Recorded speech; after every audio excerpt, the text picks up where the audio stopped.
I'm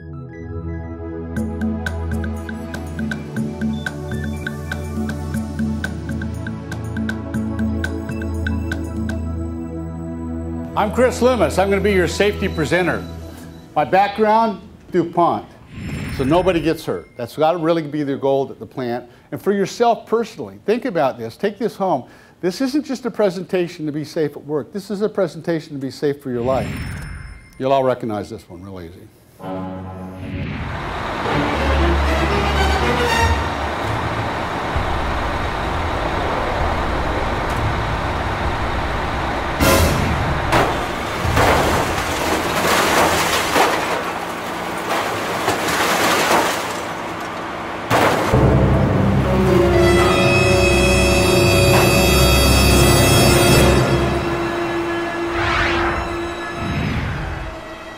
Here's another thing that might help you out.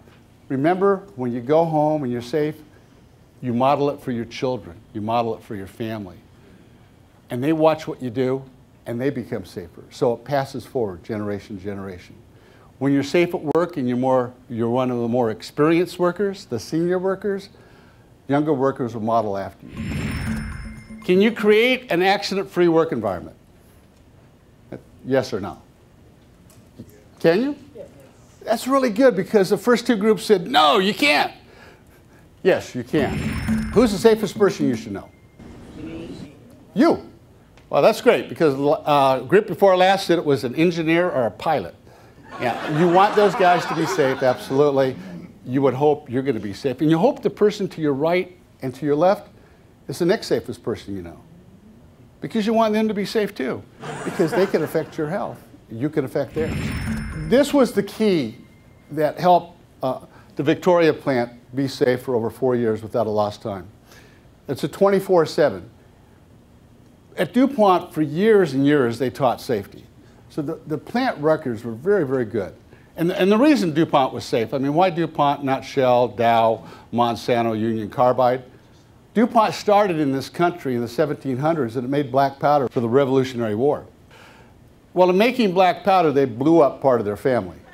So if they wanted to make it to the next generation, they had to learn how to do it safely. And so that culture started all the way back in the 1700s. So when I finally went to work with them in the 80s, they had a very solid culture of safety. But they found that 96% of their employees were getting injured at home and on the road.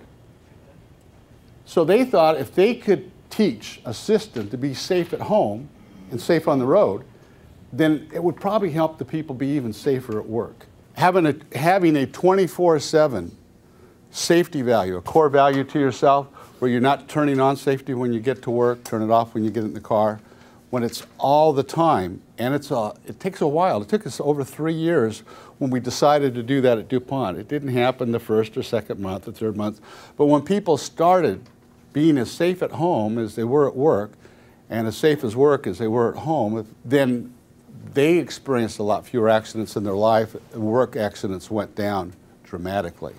At some plants, they went years without a reportable. It was a 3-year process. This was not one person standing up for 45 minutes and everyone became safe. But it was a process, it was a continuing education process. Over 3 years, accidents that people had at home and on the road went down over 90%. Accidents at the plant almost disappeared. Why was that? Because if you're thinking safety when you're mowing the grass and you use your steel-toe shoes, which no one does, you don't cut off the end of your foot like my brother-in-law did. My brother-in-law is a research chemist at Dow. Dow Freeport's probably the largest chemical plant in the world. It's 4 times as big as any DuPont plant. It's huge. It's a city. He'd been there 30 years, research chemist, PhD, smart guy. And he calls me up one day and says, Chris, you'll never guess what happened. I said, I don't know. I mean, this guy likes watching paint dry. So I have no idea what's exciting to him. And he said, well, I was mowing the grass, and I had my shower shoes on, and my foot slipped. I cut off the end of my foot. I mean, he was so careful that when he got out of his car, or actually before he got out of his car at the plant, he put on safety glasses. Never took them off until he got back in the car to go home. But at home, he didn't use safety glasses. He didn't use steel-toe shoes. He didn't use ear protection. And think about this. When you mow the grass, how good is your tennis shoe against that blade? or how good is your shower shoe against that blade?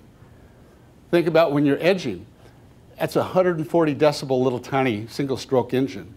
30 minutes degrades your hearing, but you wear ear protection at work. Think about those little rocks kicked up by that little piece of filament line. That little rock kicked up is 200 miles an hour, go right through your eye like that. But we don't use safety. How many people use safety equipment at home, PPE at home? Okay, a few, great. Now if you all did that, and you all thought about that, and you thought about safety on the road, then when you come to the plant, it's just a natural carryover. You don't think about it. And that was the paradigm shift that we had. It was a huge paradigm shift. People no longer had to think about being safe at work because they were being safe all the time. It was just something they did. It was a core value.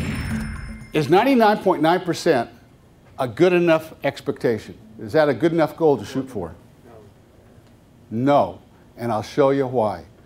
What does 99.9 mean? What's the difference between 100% and 99.9? Is 1/10 of 1%. Just a little tiny fraction. It means that 1 hour of unsafe drinking water every month. Now, you don't know when that hour is going to be, but that hour, you drink the water and you're going to be sick.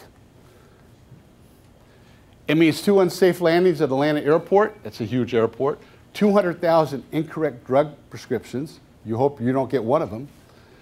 500 incorrect surgeries every single week.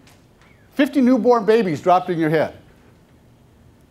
50 babies dropped in their head every day. I hope there was none of you that was one of those 50. You look around, you're like, yeah, I think you were. And 250,000 defective tires. You have, I hope I don't have one of those tires. Oh, what does it mean to your plant? Let's put 800 people. Let's put both plants together, bottling and brewing.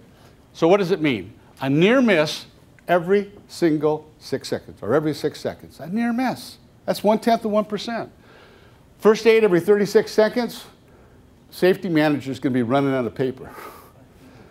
Recordable every 30 hours. 1/10 of 1%. Lost time every 312 days. A fatality every 300 months.